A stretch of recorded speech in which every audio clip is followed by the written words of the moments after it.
नमस्कार, आप देख रहे हैं द न्यूज़ पोस्ट। मैं हूं रंजना। मेरे साथ इस वक्त बात करने के लिए गोमिया विधायक डॉक्टर लंबोदर महतो हैं। हम इनसे जानने की कोशिश करेंगे कि स्थानीय नीति को लेकर आज ये विधानसभा का आजसू की तरफ से घेराव किया जा रहा था। उस घेराव को दलादली चौक पे रिंग रोड पर ही आप लोगों ने रोक लिया, क्या कारण रहा?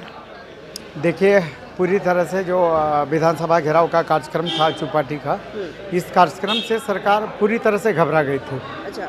और इन्होंने अपने हताशा में इस तरह के निर्णय लिए।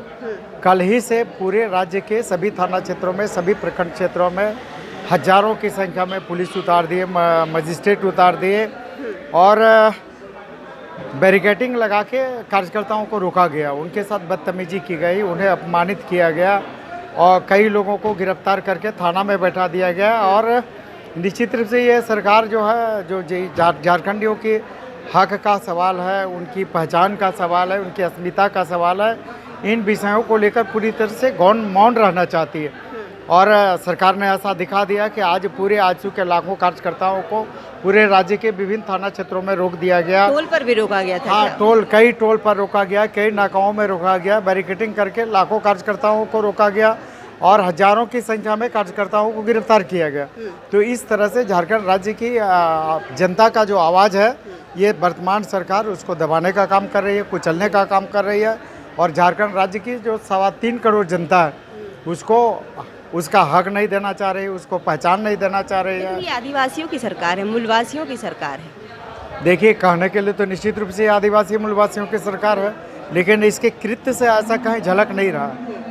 अगर इन लोगों का घोषणा पत्र देखें, इन लोगों के चुनावी घोषणा पत्र, चुनावी सभाओं में किए गए घोषणा, बजट सत्र के दौरान बाहर में तख्ती लेकर स्थानीय नीति किसी दिन भाषा को लेकर आप बैठते हैं प्रतिदिन? बिल्कुल ये तब तक हम लोग बैठे, चूँकि आरसी पार्टी का ऐलान है। ये सरकार जब तक नहीं चेतती है, ये सरकार जब तक 1932 या अंतिम सर्वे सेटलमेंट के आधार पर स्थानीय नीति नहीं लागू करती है, तब तक हम लोग सड़क से लेकर सदन तक आंदोलन करते हैं। सोमवार को मुख्यमंत्री प्रश्नकाल के दौरान आपने सवाल रखा था, ओबीसी आरक्षण को लेकर आपने बातें की, तो सीएम की तरफ से ये ऐसा जो आया कि अब उन्होंने हंसते हुए अंदाज में कहा कि झारखंड के आदिवासियों का ST/SC का यूक्रेन जाना होगा क्या? इस पर क्या लगता है आपको? देखिए, झारखंड राज्य की जनता मुख्यमंत्री जी से ऐसे जवाब का अपेक्षा नहीं कर रही है। राज्य में 1,85,00,000 यहाँ पर पिछड़ी जाति है और ये पिछड़ी जातियाँ कभी भी यहाँ के अनुसूचित जाति और जनजातियों के हितों के विपरीत नहीं है और उनका कभी भी हक और अधिकार छीनना नहीं चाहती।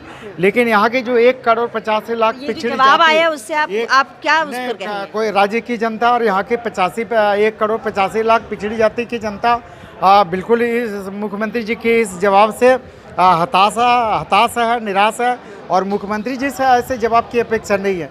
मुख्यमंत्री यहाँ के अनुसूचित जातियों के, जनजातियों का, पिछड़ी जातियों का, अल्पसंख्यकों का, यहाँ के मूलवासियों का, यहाँ के आदिवासियों के मुख्यमंत्री है। इसलिए मुख्यमंत्री जी से इस तरह के जवाब की अपेक्षा नहीं है। मुख्यमंत्री जी को यहाँ के अनुसूचित जाति जनजाति के साथ साथ यहाँ के 1,85,00,000 पिछड़ी जाति के, उनको भी उनका हक और अधिकार देने की आवश्यकता है। हमारा एक और सवाल होगा, जमशेदपुर में कल ही सरयू राय ने प्रेस कॉन्फ्रेंस के दौरान थर्ड फ्रंट की बात कही, क्या कुछ कहेंगे? थर्ड फ्रंट में क्या कुछ ऑप्शन हो सकता है? देखिए, जो वर्तमान समय और वर्तमान समय में बन सकता है क्या? जो वर्तमान समय है, जो वर्तमान समय में राज्य के जो जनमुद्दे हैं, चाहे झारखंड की पहचान का मामला हो, उनके हक और अधिकार का मामला हो, स्थानीयता का मामला हो, पिछड़ा आरक्षण का मामला हो, जातीय जनगणना का मामला हो, इन सारे मुद्दों को पूरी मुखरता के साथ, पूरी प्रमुखता के साथ सदन में आने चाहिए और इसके लिए निश्चित रूप से थर्ड फ्रंट बहुत उपयोगी साबित होगा। तो आप थर्ड फ्रंट में शामिल होंगे? बिल्कुल, थर्ड फ्रंट हम लोग मिलकर बैठ के बात करेंगे, थर्ड फ्रंट बनाएंगे। झारखंड के जो जनमुद्दे हैं, उन सारे मुद्दों को प्रमुखता के साथ थर्ड फ्रंट के माध्यम से हम लोग इसको उठाएंगे। कब तक आशा किया जाएगा थर्ड फ्रंट? निश्चित रूप से शीघ्र ही होगा। आपसी सहमति बन चुकी है सारे लोगों की, इस विषय पर आपसी सहमति बन चुकी है। हम लोग विधिवत इसका बैठक करके विधिवत तृतीय मोर्चे के रूप में हम लोग काम करेंगे। शुक्रिया। तो आपने सुना, ये गोमिया विधायक ने कहा कि स्पष्ट तौर पर उन्होंने कहा कि थर्ड फ्रंट का जो विधिवत रूप होगा वो बहुत जल्द ही ये विकल्प के तौर पर साबित होगा। सभी लोग की बैठकर मीटिंग होगी, बातचीत होगी और बहुत जल्द ही ये विकल्प बनेगा। हालांकि इन्होंने यह भी कहा कि सदन में जो मुख्यमंत्री प्रश्नकाल के दौरान मुख्यमंत्री ने जवाब दिया कि यहाँ के ST/SC क्या अब यूक्रेन चले जाएंगे, तो इस बात को इन्होंने कहा कि यहाँ के मूल वासियों को हताशा होगा ऐसे जवाब मुख्यमंत्री से मिलने का। बहरहाल इसी तरह की खबरों के लिए बने रहिए आप द न्यूज़ पोस्ट के साथ।